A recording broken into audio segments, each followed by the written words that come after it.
Je regarde parce que j'ai des petites images qui m'accompagnent, je vérifie qu'elles arrivent. Et je voulais profondément te remercier, Anne, qu'une personne comme toi nous interpelle sur le choix du vivant, choisir la vie, parce que si on regarde bien, l'inverse de choisir la vie, ce serait choisir la mort. Donc c'est une interpellation qui a permis de réunir quelques pionniers. Vous savez, dans toutes les histoires, il se dit qu'il y a des gens qui ont commencé un peu avant les autres. Vous êtes peut-être les pionniers à vous rendre compte qu'il n'y a pas tellement d'autres alternatives que la question qu'Anne nous propose de partager aujourd'hui, qui est le choix de la vie et du vivant. Alors comme tu l'as évoqué, et j'ai une histoire que je vais vous partager, c'est un peu une histoire que je vais vous raconter, et qui a démarré dans cette montagne en Colombie.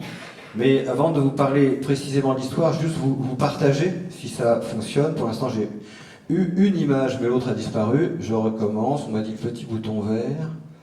Non, il n'y a pas d'autres images qui viennent derrière, donc je vais avoir une seule image pour les 45 minutes. Ça va être sympa. Je vous laisse et je reviens, je vais voir. C'est pas trop grave. S'il n'y a pas, je me débrouillerai sans. Il paraît que l'un des principes du vivant, c'est le surgissement.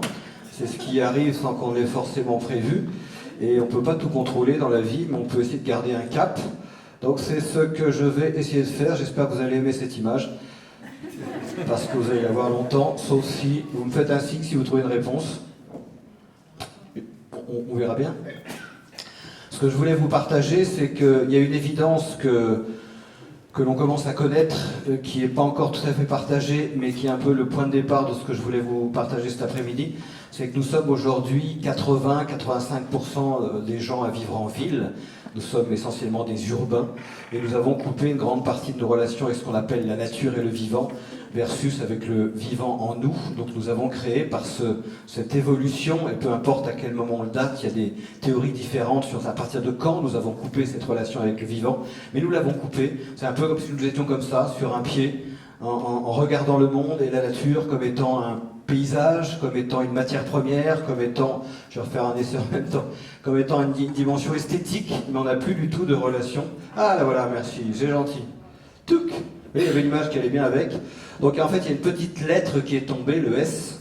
Nous sommes passés de l'homme est le nature, EST, nous sommes des êtres vivants, à l'homme est la nature en mettant de la distanciation et en créant sans doute une grande partie des déséquilibres que nous connaissons aujourd'hui, physiologiques, même économiques, psychologiques, etc.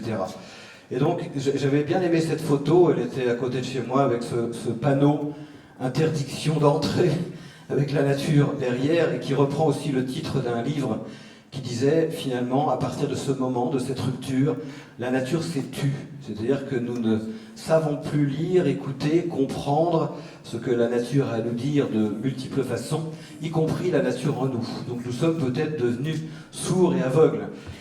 Donc c'est une question qui se pose à un moment un peu particulier de notre société, qu'on appelle l'époque géologique l'Anthropocène, c'est-à-dire c'est un moment géologique où l'être humain et ses activités impactent directement sur les grands équilibres du vivant, et sans doute cette rupture est-elle à l'origine de cet impact et de cette époque géologique dans laquelle nous rentrons. Alors je vous ai remis cette petite phrase d'un géographe qui m'est cher, Élisée Reclus, mort en 1905, qui évoquait « mais l'homme ne serait-ce pas la nature prenant conscience d'elle-même ?» Donc si nous avons coupé tous les liens à la nature autour de nous et la nature en nous, ça devient de plus en plus urgent à l'époque de la limite et à l'époque des grands déséquilibres, de réinvestir cette relation au vivant. Alors c'est vrai qu'il y a des sociétés, on parle de 300 millions de personnes à travers la planète, que nous avons appelées dans notre grandeur civilisées les archaïques, les sauvages, les primitifs, les sous-développés, les autochtones, les premiers, enfin bref, on leur a collé une infinité de noms, et c'est vrai que quand vous engagez la conversation en disant bonjour monsieur le primitif ou madame la sous-développée, nous allons commencer à discuter. Et ce qui est intéressant, c'est que nous sommes octroyés le qualificatif de civilisé. Donc il serait donc 300 millions de personnes, 77 pays, et un poète, philosophe parlait d'eux en disant les invisibles, ceux que notre modernité ne rencontre malheureusement, c'était René Char, hein, que lorsqu'on vient frapper pour mettre en place des routes, des barrages, de la déforestation, Tout d'un coup, il y a un homme ou une femme qui apparaît dans un écran de télé, genre Raoni, qui dit « Vous êtes sûr que vous voulez raser tant d'hectares de forêt tropicale ?» Et pouf, ça disparaît évidemment dans le brouhaha du monde. Donc, particulièrement ceux avec lesquels je travaille, ou ceux qui ont eu la gentillesse de me supporter depuis une trentaine d'années, ce sont ces communautés humaines. Je parle du mot société, parce qu'ils ont une langue, ils ont une cosmogonie, ils ont un système mathématique, ils ont un système éducatif, ils ont un système judiciaire. Donc ils ont à peu près tous les éléments permettant de définir une société. Donc souvent les gens me disent « mais on les appelle comment communauté, groupe, tribu ?» Une société, c'est très bien. Même s'ils n'ont pas la même quantité d'individus que d'autres sociétés, c'est une société. 4000 ans d'histoire ininterrompue. Au moment où on se pose la question de la durabilité, si on prend notre référence christique de 2018, ils auront le double. Donc la question de la durabilité pourrait être intéressante de leur poser, comment vous avez fait pour tenir 4000 ans face à toutes les barbaries et les agressions qu'on vous a envoyées. 25 000 personnes à peu près, il n'y a pas un recensement très très précis, vous en doutez. Pas d'échange marchand, ils considèrent que l'argent est le pire danger de l'homme, parce qu'à partir du moment où je peux monnayer la relation, je n'ai plus besoin de me poser de questions sur la qualité de la relation. Imaginons que nous soyons obligés, je vous prends en face de moi parce que vous êtes là, de négocier quelque chose ensemble et qu'on ne s'entende pas très bien. J'ai deux options, ou contractualiser avec vous pour gérer le problème, ou trouver la manière, malgré tout, malgré notre différend, de rentrer en relation. Donc l'argent, finalement, empêche, nuit au lien social. Donc c'est pas qu'ils sont idiots et qu'ils n'ont pas inventé l'argent, c'est qu'ils ne veulent pas que l'argent les empêche de travailler la qualité de leur relation, ce qui n'est pas tout à fait la même chose. Et cette phrase, évidemment, qui n'est pas d'eux, mais qui pourrait s'y appliquer, « Connais-toi toi-même et tu connaîtras l'univers et les hommes », sans connaître la nature en soi, comment peut-on prendre soin de la nature hors de soi? Alors effectivement, comme Anne a eu la gentillesse de le rappeler, à un petit détail près, c'est vraiment tout ça à l'imparfait. J'étais guide de montagne. Si je veux être profil, vous allez voir que ça deviendrait plus complexe aujourd'hui. C'est gentil de ne pas trop éclater de rire, je sais pas si c'est la sieste ou si c'est la gentillesse. Mais bref, à l'époque, quand j'ai fait les sommets, un œdème pulmonaire à 5000 mètres d'altitude, de l'eau dans les poumons, plus d'oxygène dans le sang. Donc on a un petit paquet au bord du chemin et j'ai eu la chance que ces archaïques s'occupent de moi et me ramassent, me soignent, me sauvent la vie. Et je me rappelle, j'avais croisé, c'était un papa et ses deux fils qui s'étaient occupés de moi. Et ils m'ont soigné, je suis parti. Et j'ai voulu les remercier 20 ans plus tard. Je suis retourné les voir 20 ans plus tard ou 15 ans plus tard, les remercier. Et j'ai retrouvé le papa et je lui ai demandé au papa, finalement, pourquoi vous vous êtes occupé de moi? Vous auriez pu me laisser comme ça par terre et voilà. Et le papa m'a regardé comme ça, il m'a dit, parce qu'on ne voulait pas laisser de poubelle dans nos montagnes. Ces gens ont une position que j'aime bien, ils ont de l'humour. Ça me plaît bien. C'est comme ça qu'a commencé ma longue histoire avec cette société humaine. Et je leur ai demandé qu'est-ce que je peux faire pour vous remercier. Mais quand même sauver la vie, c'est pas rien. Et ils m'ont dit, si tu veux, aide-nous à retrouver nos terres ancestrales qu'on s'est fait piller depuis l'arrivée de Christophe Colomb et de ses amis en 1524. Ça ne s'est pas arrêté, la colonisation continue d'ailleurs. Et donc ils ont perdu 75% de leurs terres, toutes les forêts tropicales disparaissent, je vous fais pas la liste, elle est sombre, hein. Les paramilitaires, la mafia, encore quelques mouvements de guérilla, les coupes de bois, les mines, le tourisme, les routes, enfin bref. Donc 75% des terres disparaissent, des forêts disparaissent, et il me dit, si tu veux vraiment nous remercier de t'avoir sauvé la vie, aide-nous à récupérer nos terres ancestrales. Et moi je leur dis, je vois pas où est le problème, je m'en occupe. Genre je prends l'agenda et je note, rendre les terres aux Indiens. Mais c'est l'avantage de la jeunesse, c'est bien. Donc aujourd'hui, on a réussi à rendre 1800 hectares de terre, à peu près 1795, à peu près, je crois, il y a 100, 120 familles, 400 ou 500 personnes, un quatrième village en construction. C'est pas énorme, mais c'est assez jubilatoire sur un petit espace de voir des forêts qui repoussent. Il se dit souvent que les forêts qui poussent font moins de bruit que les arbres qui tombent. Là, c'est juste un cours d'eau qui coule, un enfant qui s'amuse.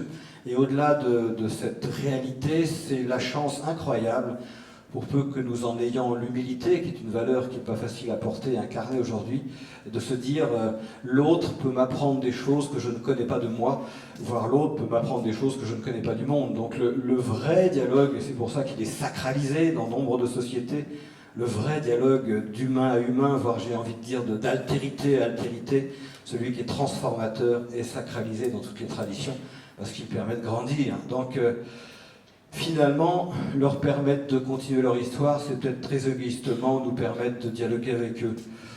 Et un jour, ils m'ont dit, je leur ai expliqué que c'était pas simple de trouver de l'argent pour les aider. Alors ils m'ont dit, on vient t'aider en France. Cool, ils ont débarqué en France. Ils avaient juste un petit sac en bandoulière avec un vêtement de rechange pour 3 semaines en France. Quand on voit comment ça se passe quand on part en vacances ou en week-end avec nos voitures débordantes, le rapport à la possession est intéressant. Et en arrivant en France, ils m'avaient demandé, est-ce qu'on peut voir des sages chez toi? C'est un peu déroutant comme question. Non pas qu'il n'y ait pas de sages chez nous, mais voilà, il fallait trouver... En fait, c'était pas tellement des sages qu'il fallait trouver. Il fallait trouver des gens qui acceptent le dialogue d'humain à humain, et c'était pas si simple que ça. Donc on a trouvé des gens, il y en a évidemment, et on a eu des rencontres, notamment avec des bouddhistes. Et là on a pris le train pour aller jusqu'à Lyon, et ensuite Lyon-Chambéry en voiture pour aller à l'Institut de Karmaling, si certains connaissent. Et donc il y a des tunnels sur cette route. Et pour un Indien en général et un Kogi en particulier, faire un trou dans la terre, la mère terre, la matrice de vie, c'est compliqué. Alors rentrer à 110 dedans, c'est comment dirais-je, je sentais en m'approchant du tunnel que c'était compliqué.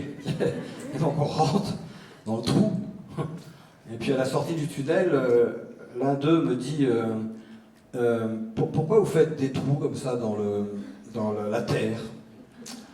Eh bien c'est pour gagner du temps, ça évite de faire le tour, voilà, ça va plus vite. Il y a un long silence, et puis il dit, mais vous voulez aller jusqu'où plus vite? Alors ça, c'est très embarrassant, parce que finalement, ces sauvages archaïques primitifs nous posent la question à laquelle nous ne savons plus répondre, qui est la question du sens. Et on dit souvent que le sens guérit, parce que le sens permet à l'altérité de converger vers quelque chose. Donc c'est un peu comme le conte d'Andersen, si vous le connaissez, Le Roi est nu, ce roi qui défile devant ses sujets avec un habit magnifique que seuls peuvent voir les gens intelligents au grand cœur. Et il y a juste un enfant qui dit, mais il est à poil le roi, là, il est tout nu. Donc c'est peut-être ce message que nous envoient nos invités, de nous dire, mais est-ce qu'on ne voit plus ce qui se passe? Et ce qui les a le plus impactés, c'est d'arriver en ville, évidemment. C'était notre rapport à la nature.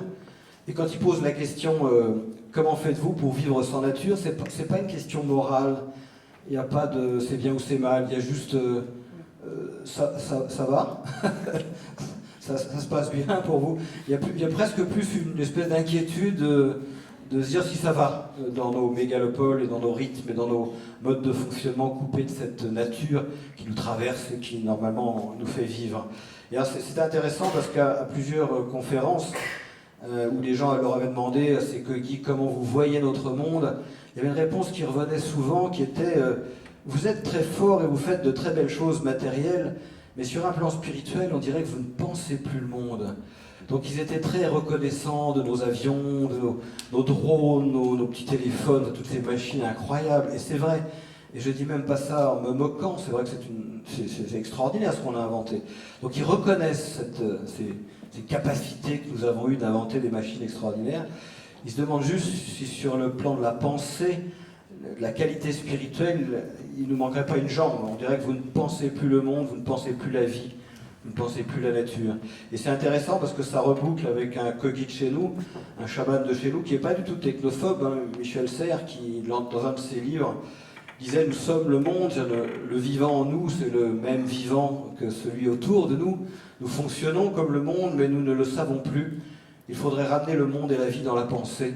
Merci Anne, il faudrait faire le choix du vivant. » Et je trouve ça intéressant qu'un chaman perdu dans sa montagne et un philosophe pas du tout technophobe, mais qui est plutôt à l'aise dans notre monde moderne, même s'il porte un regard critique, finalement arrive au même constat. Pourquoi et comment remettre le vivant dans nos pensées avant même de le remettre dans nos actes. Et alors, évidemment, ce qui est intéressant dans cette société, dans ces sociétés-là, c'est qu'ils fonctionnent en ayant identifié, en respectant ce que les philosophes appellent les principes ontologiques, c'est-à-dire qu'est-ce qui fait que nous sommes vivants. Il existe des principes qui, s'ils sont mis en place, font que nous sommes vivants, et s'ils ne sont pas mis en place, l'inverse de vivant, c'est qu'on risque bien de tomber malade. Donc ils ne respectent pas des lois que l'on change quand ça nous arrange, ils respectent les principes. Si on ne les respecte pas, on n'est pas vivant, donc on est mort. Les lois, c'est pratique, hein. Moi, quand j'étais jeune, j'ai travaillé sur le parc national de la Vanoise, 1963. Donc il y a eu une loi qui est passée, qui était votée à l'Assemblée nationale, et on délimite le premier parc français où on va préserver la nature et les animaux. Et tout d'un coup, on se rend compte en 64-65 qu'il y avait une magnifique zone pour faire une station de ski.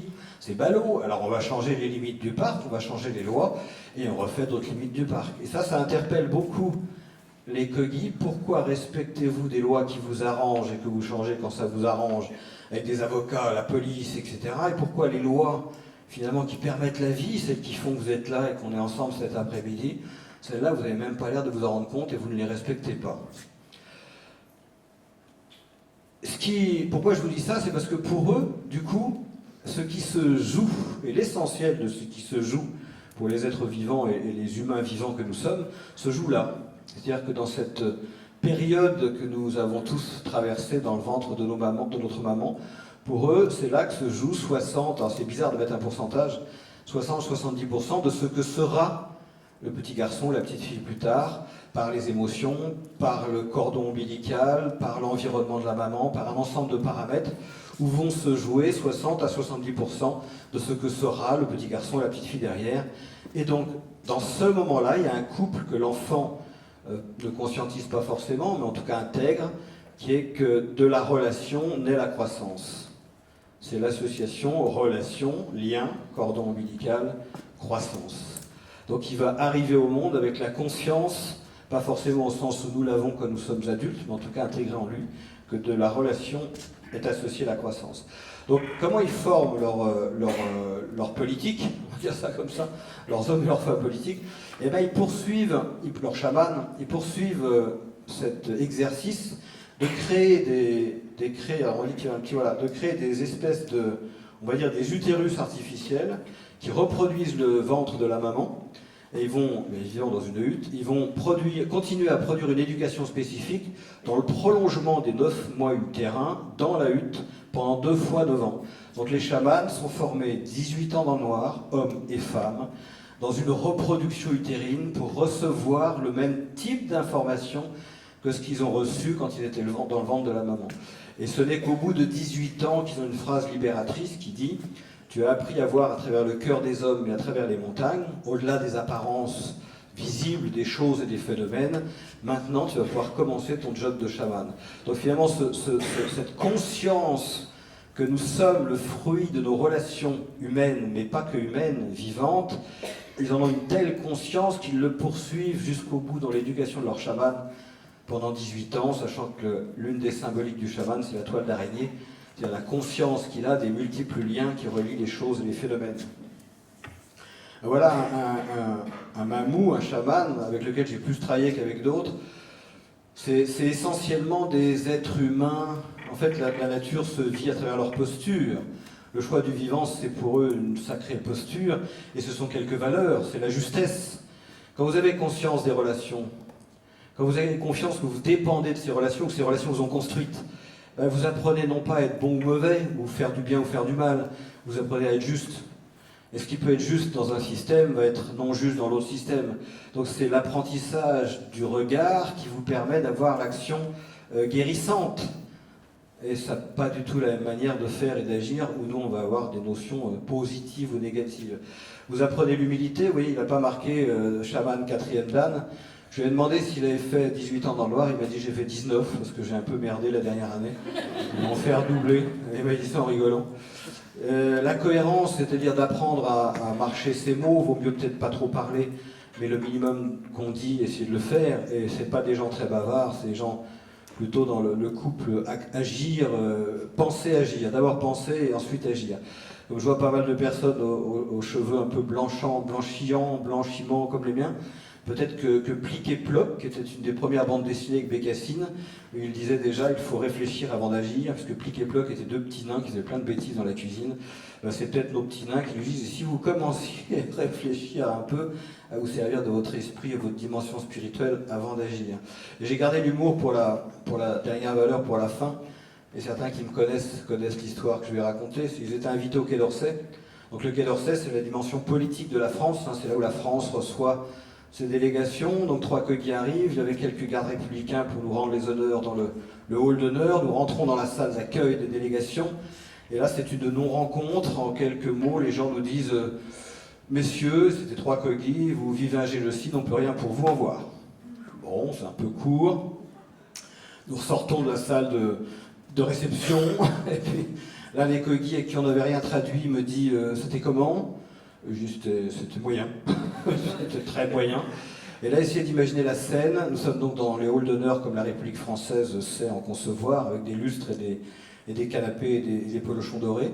Et donc il y a un coéquipier comme ça qui s'en va dans un coin du hall d'honneur, qui voit un très beau polochon avec des pompons dorés sur un canapé, qui prend le polochon sur son dos et qui s'en va vers la sortie. Alors ça, c'est un grand moment de poésie parce que j'étais en train de serrer la main à la dame que vous avez reçue, puis je vois le regard de la dame qui suit le polochon, l'air de dire mais il s'en va avec le polochon, ce con. Et le garde républicain à qui on n'avait pas dû donner la consigne, si les invités partent avec le mobilier, qu'est-ce que je fais? Je vois ces grands yeux qui roulaient dans le vide, l'air de dire mais qu'est-ce que je l'arrête? Et donc il s'avançait vers la sortie, je me disais oh là là, qu'est-ce qu'il va nous faire? Arrivé devant le pas de la porte,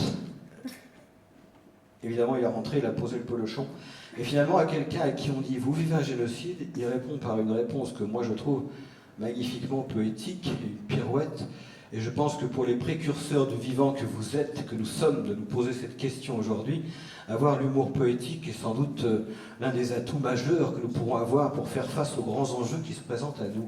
Parce que ça nous laisse, à défaut de poétique, ça nous laisse toujours en posture de recul et de ne pas se laisser absorber par des émotions ou par des émotions un peu négatives parfois auxquelles on peut être confronté. Donc l'humour poétique, ce jour-là, ça avait été une très bonne leçon de choses. Donc c'est une société de relations, c'est une société de liens, c'est évidemment, et pour vous c'est peut-être une évidence, le lien qui précède les parties.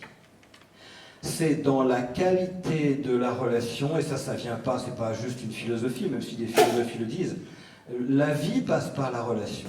Donc si vous le voulez bien, vous allez vous tourner vers quelqu'un que vous ne connaissez pas. Tournez-vous vers quelqu'un que vous ne connaissez pas, je vais vous proposer une petite expérience de relation. Il n'y a pas de raison qu'on ne vive pas, c'est quelque chose, puisqu'on parle de vivant, on va le vivre. Choisissez quelqu'un que vous ne connaissez pas.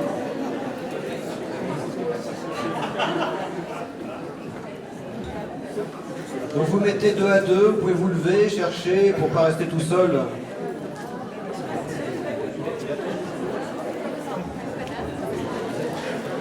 Je vois des gens qui restent collés à leur siège.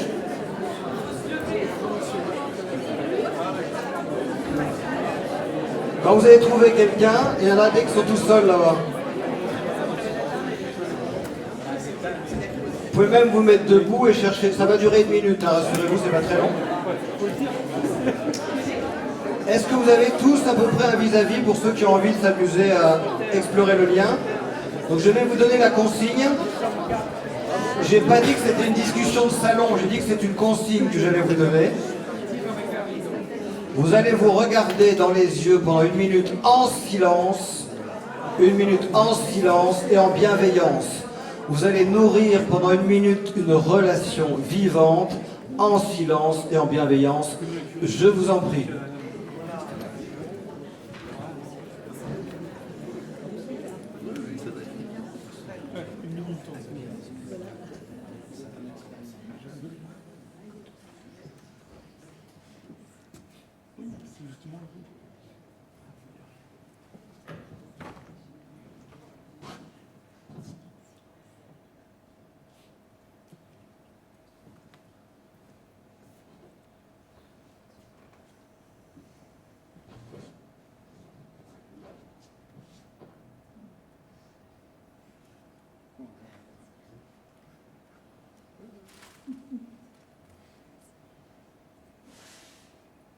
Tu as dit que c'était érotique après, c'est ça? Non, pas érotique.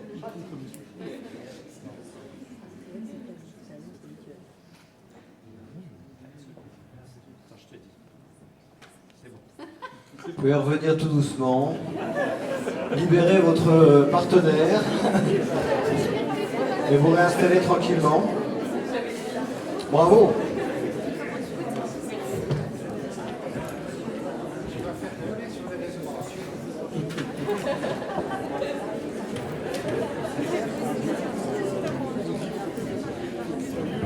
Qu'est-ce qu'on arrive à se dire en 1 minute sans se parler?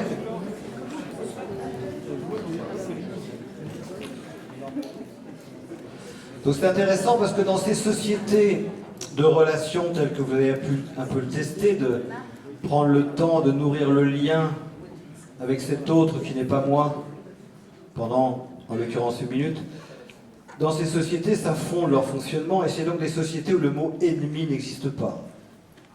Il n'y a pas de mot pour désigner l'abruti, le connard, l'emmerdeur, l'autre m'apprend ce que je ne sais pas de moi, et l'autre est condition pour que je grandisse en humanité. Donc c'est intéressant de se dire que des sociétés n'ont pas inventé le mot ennemi. Donc si elles n'ont pas inventé le mot ennemi, la guerre est un concept culturel. La guerre est putain de concept culturel, je ne devrais pas dire ça. Parce que des sociétés ont été capables de ne pas l'inventer.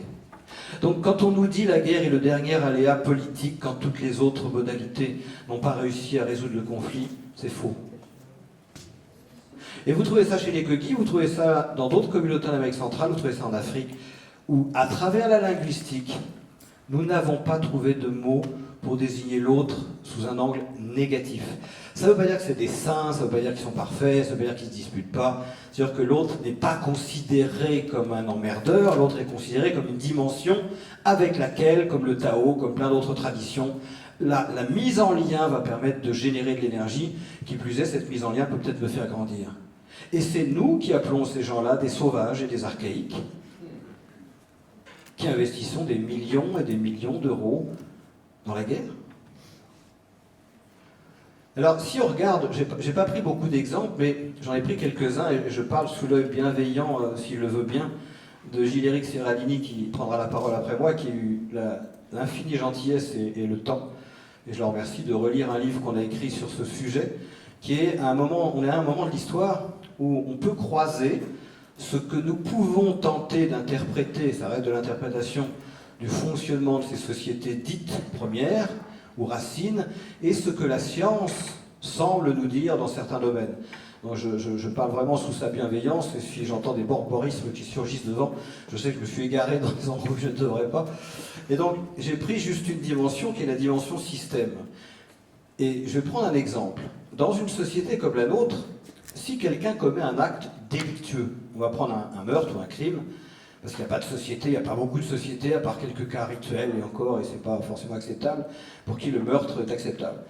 Donc si, chez nous, on commet un meurtre, qu'est-ce qui se passe? On va juger la personne, on va lui tenir ce propos, tu es dangereux pour le corps social, donc on va te mettre en prison pendant 15 ou 20 ans, tu vas payer ta dette à la société, et quand tu auras payé ta dette, on verra éventuellement comment te réintégrer ou te réinsérer. Est-ce qu'on est à peu près d'accord sur le grand mécanisme? Ça va? Donc la personne jugée dangereuse est exclue du système parce que jugée dangereuse pour payer sa peine, enfin payer sa dette. Dans ces sociétés-là, c'est l'inverse. Si la personne commet un acte jugé délictueux, c'est qu'elle est déjà sortie du système. Et donc il ne s'agit pas de la sortir encore plus en la mettant en prison, il s'agit de s'interroger sur qui n'a pas rempli son rôle qui explique qu'elle soit sortie du système, les parents, les amis, les voisins, les profs, qui, où le système a dysfonctionné, et comment ramener la personne dans le système. Il se trouve que j'interviens pas mal en entreprise autour de la notion de management, et j'aime beaucoup dire aux dirigeants que le mot qui se rapprocherait le plus de management chez eux, ce serait un mot qui dirait guérir. C'est-à-dire aider la personne à retrouver sa place pour être juste. Et en fait, le dysfonctionnement, l'acte jugé délictueux, est le symptôme d'une maladie. Donc ce que je suis en train de vous expliquer pour la justice, c'est évidemment la même chose pour la santé. Comment interroger le système qui a généré le dysfonctionnement, sans doute à l'origine de certains types de maladies. Et donc quand on regarde derrière, je vous ai mis l'apoptose.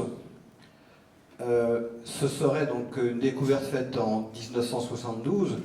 Une cellule qui ne reçoit plus de messages de son système sur son utilité s'autodétruit. C'est-à-dire que s'il n'y a pas une relation régulière permettant à la personne de s'ajuster dans son système, et de savoir quelle est sa place, quel est son rôle, où est sa justesse, la cellule versus la personne risque bien de s'autodétruire et de se suicider. Vous n'avez pas par hasard une entreprise de télécom d'une couleur un peu chaleureuse en tête qui aurait pratiqué l'apoptose managériale à haute dose dans les années 2006-2009? Et le pire, c'est que ça a été prouvé. Nous, on n'a pas appelé ça apoptose, on a appelé ça mise au placard. Donc c'est une manière de dire que la relation et la communication qui l'accompagnent ne sont pas des questions morales. Faire le choix du vivant, ce n'est pas une question de morale, c'est une question, j'ai presque envie de dire, physiologique, vivante. La vie est relation. Donc si nous ne comprenons pas ça au niveau de nos relations humaines, ça risque fort de générer quelques dysfonctionnements dont on se mordra les doigts. Sur le 2, on le trouve dans le Tao, je crois que c'est l'astrophysicien, comment il s'appelait, j'ai oublié son prénom de bord, qui travaillait sur la physique quantique, qui avait remis dans son logo, son prénom, c'est... Merci. Je savais que j'aurais quelqu'un qui m'aiderait, qui avait mis dans son logo, ou son, je sais pas comment on appelle ça, son blason, il avait remis le Tao, donc la symbolique des deux complémentarités, puisqu'il semblait avoir compris que cette dimension traditionnelle était fortement liée à ses propres travaux. Donc le 2 est une composante de la vie. S'il y a du chaud et du froid, il y a de l'énergie qui va circuler. S'il y a des courants marins chauds et des courants marins froids, il y a du plancton qui va naître. S'il y a du féminin et du masculin, il y a une vie qui peut naître. Et donc les coquilles ont beaucoup de mal à comprendre que non seulement la femme, mais le féminin soit à ce point-là exclu de notre modernité. Et on le dit, on le répète à longueur de presse, mais ça ne change pas grand-chose. Je ne parle pas tellement des femmes, même si évidemment ça concerne les femmes en premier lieu. Je parle bien de la féminité que nous pourrions nous aussi, les hommes, revisiter dans une manière d'être au monde, une manière de se mettre en relation, et finalement dans une manière de prendre conscience de l'invisible qui nous relie et qui nous façonne, indépendamment de nos pleins grés, comme disait un cycliste célèbre. Donc ça les étonne beaucoup qu'on n'ait pas plus de conscience de cette dimension féminine, de sa nécessité dans nos modes de fonctionnement et dans nos sociétés. Endosymbiose, la capacité des bactéries à unir leurs forces en se regroupant pour coopérer est à l'origine des êtres multicellulaires. C'est quand même intéressant de se dire, semble-t-il, que la coopération, le faire ensemble ou à deux, est à l'origine de la vie. Donc là aussi, ce n'est pas une question morale, ce n'est pas une question de dogme, c'est un principe de vie. Deuxième principe du vivant, la coopération. L'homéostasie, c'est une notion qui est connue, c'est finalement la finalité de tout ça, la finalité d'un corps en équilibre, c'est de rester en équilibre, c'est de rester en harmonie. Donc la seule différence qu'ils ont par rapport à notre modernité clé, c'est qu'il y a non seulement la nécessité de garder l'homéostasie pour le corps, qu'on soit non pas en déséquilibre, en disharmonie, mais surtout le corps humain avec la terre et la vie. C'est comment garder l'équilibre avec la vie qui nous entoure et la vie en nous. Retrouver ce chemin d'équilibre et d'harmonie, donc d'homéostasie. Alors, un jour, ils sont venus en France, c'est Kogi, plusieurs fois, et ils ont rencontré des dirigeants d'entreprise à Lille. Ils leur ont tenu ces propos. Vous savez, nous, les Kogi et les autres peuples traditionnels, on ne va pas résister longtemps. Les forces que vous déployez sont telles que nous avons fort peu d'avenir. Ce n'est pas les 2000 hectares qui leur donnent un peu d'espoir qui vont changer les choses, même si c'est toujours ça de prix. Et si vous voulez acheter 1000 hectares de plus, ils seront bien avenus. Mais quand même, on ne va pas aller très loin. Dans 40 ans, 50 ans, 60 ans, et depuis qu'une relative paix s'est installée en Colombie, c'est comme s'ils voulaient rattraper le retard qu'ils auraient pris pendant les époques de guérilla et de paramilitaires. C'est un développement frénétique qui est autour de la Sierra de Santa Marta où habitent ces Kogi. Donc, 30 ans, 40 ans, c'est eux qui le verbalisent, plus pour très longtemps. Et ils sont venus dire à ces dirigeants à Lille, vous savez, si on disparaît dans 40 ans, il faudrait que vous compreniez qu'on ne sera que quelques dizaines d'années avant vous, et que vous risquez bien de disparaître 30, 40 ans après nous. Donc voilà ce qu'on vous propose. Et je trouve la proposition osée de la part de personnes que nous colonisons depuis 5 siècles, puisqu'on se permet de dire qu'on va encore en Amérique latine. C'est comme si on allait en Algérie en disant qu'on va en Algérie française. Je vous laisse imaginer la réaction des Algériens. Donc là, on dit aux Indiens qu'on va aller voir en Amérique latine. Ils ont dit, bah, ouais, ok, d'accord, très bien, on va bien voir en Amérique latine. Donc Amérique du Sud, c'est plus facile. Bref, ce qu'ils nous proposent après 5 siècles de colonisation, c'est de rentrer justement dans ce dialogue sacré. Est-ce qu'on aurait l'audace de faire vivre un des principes fondamentaux de la vie, qui est le dialogue créatif?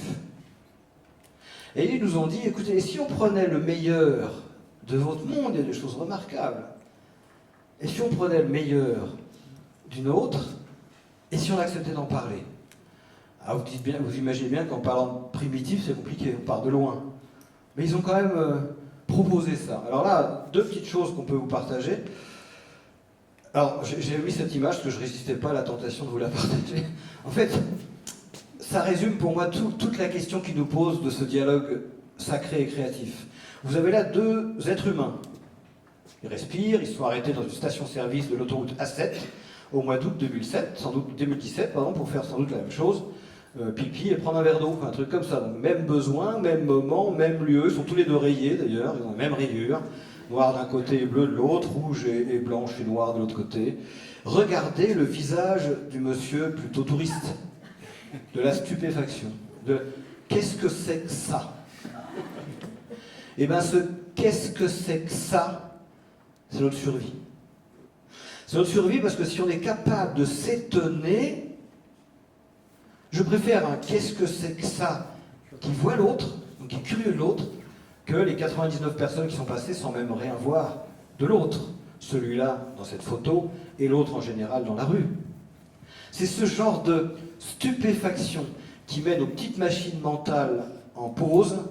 Et quand nos petites machines mentales sont en pause, on peut peut-être féconder nos représentations, nos idées, nos manières de concevoir les choses. Donc en fait, il nous propose de venir en France pour faire une gigantesque copulation cosmique, c'est-à-dire faire féconder notre modernité par des idées venues d'une autre époque et d'un autre âge. Alors on a créé une école en France pour essayer de mettre ça en musique, parce que c'est bien beau les discours, école de la nature et des savoirs, dans laquelle il y a une école primaire où on essaie de donner envie et de mettre en vie les enfants en pratiquant quelques-uns de ces éléments de réflexion que je vous ai partagés cet après-midi. C'est 25 enfants qui ont 2 jours par semaine en pleine nature. On a repris une ferme ovine, donc des brebis extensives, pour essayer d'en refaire une ferme permacole. 150 000 € de chiffre d'affaires, 80% de financement public et des injonctions d'accélérateurs de croissance, de produits chimiques dans les champs, etc. Et si vous n'arrivez pas à trouver la voie pour vous sortir de ça, c'est mortifère. Hein.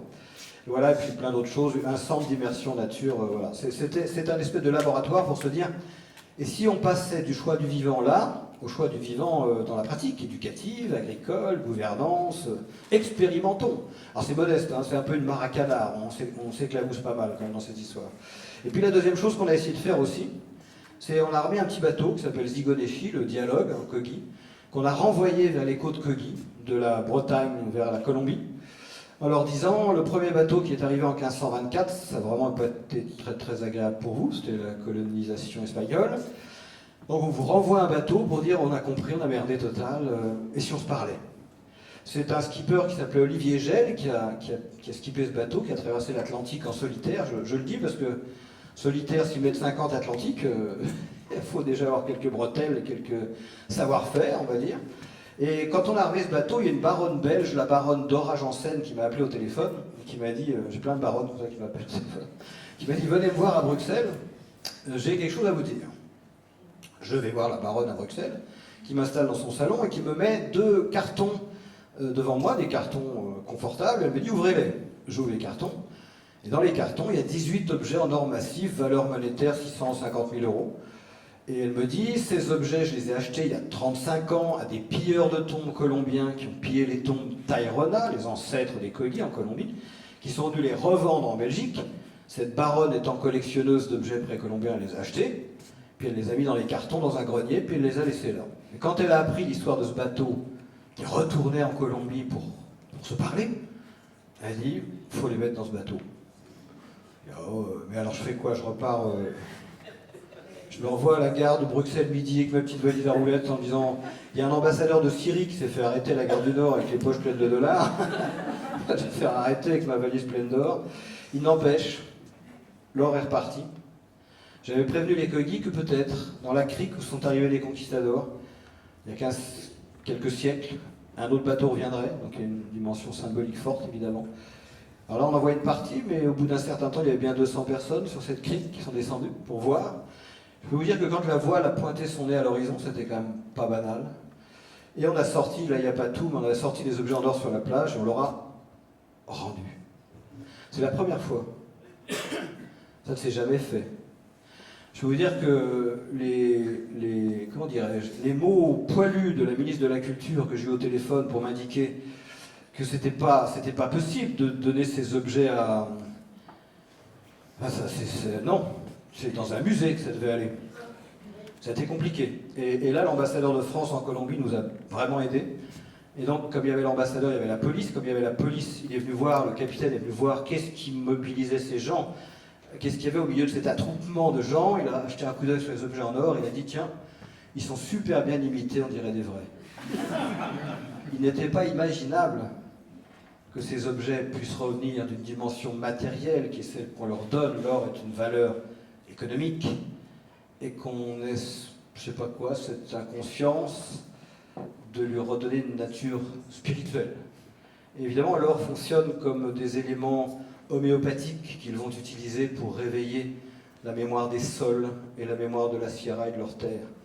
Donc c'est remettre quelque part une mémoire. Alors là, quand je suis passé auprès du ministre en lui disant non seulement on leur rend, Madame le ministre, mais ils vont l'enterrer, oh, ça a été chaud. Je terminerai par deux petites choses. La première chose, c'est que ce plaidoyer est vraiment, je remercie Anne du fond du cœur d'avoir eu cette audace.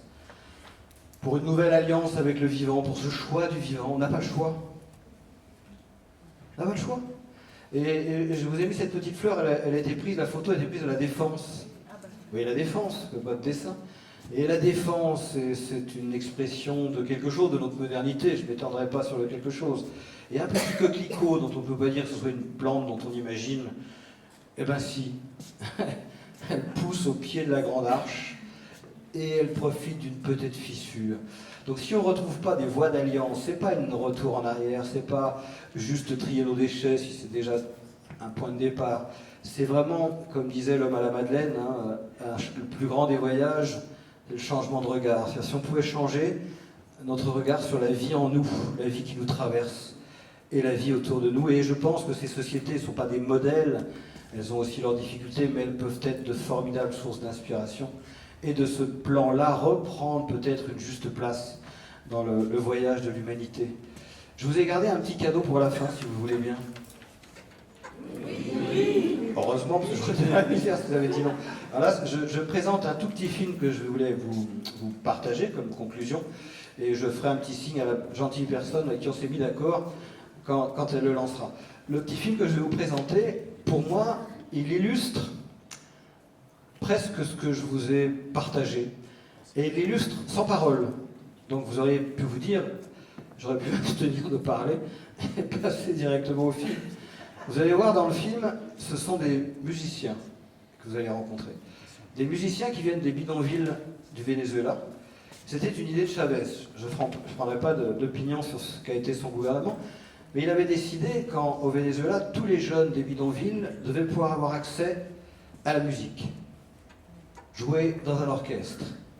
Il a appelé cette démarche et ce projet El Sistema, le système, faire ensemble, et faire ensemble de la musique.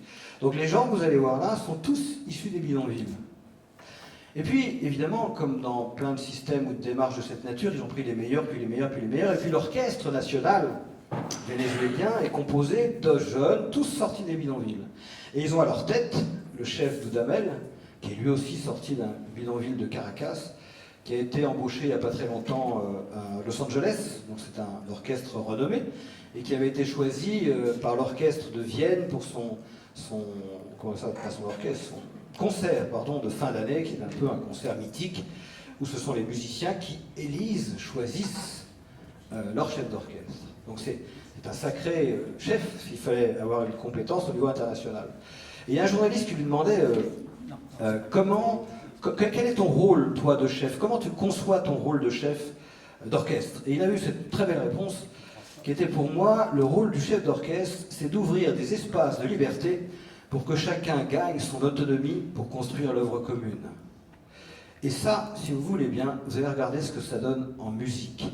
Pour moi, ça donne de l'enthousiasme. Et l'enthousiasme, je crois que la vraie racine, c'est habité par Dieu. Mais on va mettre Dieu de côté pour cet après-midi, habité par la vie.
nous avons besoin de joie, de poésie, d'enthousiasme, d'être ensemble, que l'aventure humaine est formidable.